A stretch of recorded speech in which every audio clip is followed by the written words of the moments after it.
आपको सिखाई जाएंगी, उसमें ब्रोज वगैरह सब आ जाएंगे परमानेंट वाले। अगर हमारा मैसेज आए तो रिप्लाई देना है, मुर्दे जैसे रहना नहीं है, किसको करना है किसको नहीं करना है, ठीक है।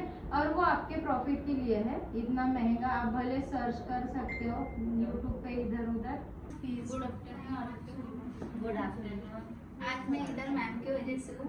मैम ने मुझे जितना अच्छा पढ़ाया कि मतलब मैं बोल ही नहीं सकती, किसी को बता ही नहीं पाऊंगी कि मैम ने मतलब मुझे ब्रश से लेके तो ऑल चीज़ें पढ़ाई है, और कौन सा फाउंडेशन कौन सा स्किन पे जाता है ये सब मैम ने ही पढ़ा है।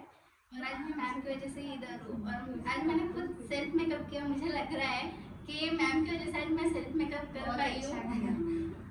और मुझे एकेडमी ओपन करनी है, मैम के आशीर्वाद से मैं एकेडमी ओपन करने चाहती हूँ, देखते हैं अब कब होती है। Thank you. God bless you. Good afternoon everyone. माझं नाव पूजा. मी अकोल्याची आहे आणि मी जेव्हा इथे आले होते, मी इंस्टाग्रामच्या थ्रू इथे आलेले आहे.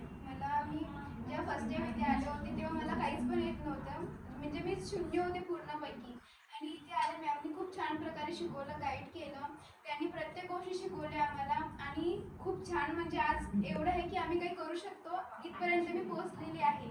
की म्हणजे की मला असं ब्रश सुद्धा पकडता नव्हते, तर मॅमनी ते सुद्धा सांगितलं चांगल्या प्रकारे, खूप छान प्रकारे शिकवलं मॅम. त्यासाठी मॅमचं खूप खूप धन्यवाद. आणि मॅमनी म्हणजे की आम्हाला लाईफमध्ये काहीतरी करू एवढं आम्हाला मॅमनी हे दिलेलं आहे, एक स्टेज दिलं आहे की आम्ही लाईफमध्ये काही करू शकतो म्हणून. त्यासाठी thank you ma'am.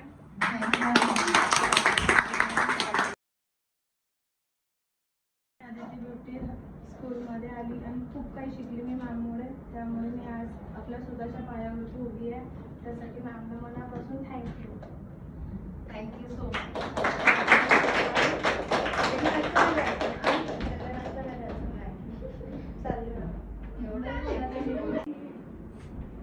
Good afternoon ma'am आणि माझ्या सगळ्या मैत्रिणींना. माझे नाव वैशाली शनिवारे. आज आपण कशासाठी जमलोय हे पुन्हा मला सांगण्यापेक्षा आपल्या सगळ्यांना माहिती आहे. आणि मला असं स्टेजवर वगैरे बोलायची तर अजिबात सवय नाही, मी फर्स्ट टाइम ट्राय करत आहे. आणि मी माझं पार्लर आहे, मी असं अगदी बेसिक मेकअप करायची, पण मी इथे आली आणि मॅममुळे मला आता कॉन्फिडन्स आला की मी मेकअप करू शकते. शब्द बोलते. Thank you. Hello everyone. Hello. Good afternoon. मी करिश्मा नंदन झाले, मी मौद्यावरून आली. फर्स्ट टाइम मी इन्क्वायरीसाठी आली तेव्हा म्हणजे 10 मॅम एकटेच होते आणि मी काहीच नाही, मी कुठेच नव्हती गेली. इथे आली, इथे बघितलं मी, अकॅडमी छान वाटली, माझ्या भावाला आवडली. इथे बॉईज वगैरे कोणी एंट्री नसते, त्यामुळे माझ्या भावाने मला फर्स्ट टाइममध्येच त्यांनी मला इथे म्हणजे ॲडमिशन करून दिली. आणि मग मी इथे आली, पण मला पार्लरची काहीच नव्हतं येत, म्हणजे मी कधीच नव्हती गेली. इथे आल्यावर मग मला पहिले मी ब्युटीचे क्लासेस केले, ते महिमांनी शिकले, खूप छान शिकवलं त्यांनी. नंतर माझी भेट झाली अतिथी मॅमसोबत. यांचे फक्त मी ऐकलं होतं की बेस खूप छान करतात, मेकअप खूप छान असते, पण कधी बघितलं नव्हतं. मग बघितलं, खूप छान वाटलं आणि खरंच खूप काही शिकवलं. कधी रागवलं, कधी समजवलं, पण खूप छान शिकवलं. Thank you ma'am.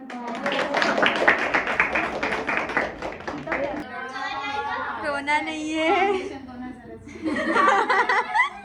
आणि आपले मेन फोटोज बाकी आहे. सर्वात आधी मी इथे आली तर मला काहीच येत नव्हतं आणि माझ्या लाईफमध्ये खूप काही प्रॉब्लेम होते. माई मॅम, अदिती मॅम, दारणा मॅम, मी यांना सगळं काही सांगायचं, माझं शेअर करायची. मी सगळं काही शेअर करायची माझ्या मॅमला, सगळ्या मॅमला शेअर करायची. त्यामुळे कसं माझ्या मनात जे काही राहायचं ते कसं निघून गेलं आणि मी जे काही टेन्शन असलं ती बाहेर ठेवायची. आणि म्हणजे इथे यायची तर मी जायचीच नाही, मला म्हणजे इथून जावंच नव्हतं वाटत. मॅम वगैरे सगळं, मी सलून पण टाकलं पण माझं सलूनमध्ये मनच नाही लागायचं. मी इथं आली की मी जायचीच नाही. मॅम म्हणायचे, मला आठवण करून द्यायची की तुझं सलून आहे, तू जा, तुझे कस्टमर बघत जा. तर मग मी इथून लेट जायची आणि माझ्या सलूनमध्ये जाऊन कस्टमर करायची. पण मी जेव्हा म्हणजे मला काहीच येत नव्हतं तरी पण मी सलून टाकला. मग बाई मॅम म्हणत होते की पहिल्याच पायरीवरून तू 10व्या पायरीवर उडी मारली, पण ते सगळ्या पायऱ्या मी इथे भरून काढल्या. माईच्या सहवासात, अदिती मॅमच्या सहवासात सगळ्या मॅडमनी मला खूप म्हणजे चांगल्या तऱ्हेने शिकवलं आणि मी आता कोणतेही क्लायंट आलं तर मी करू शकते.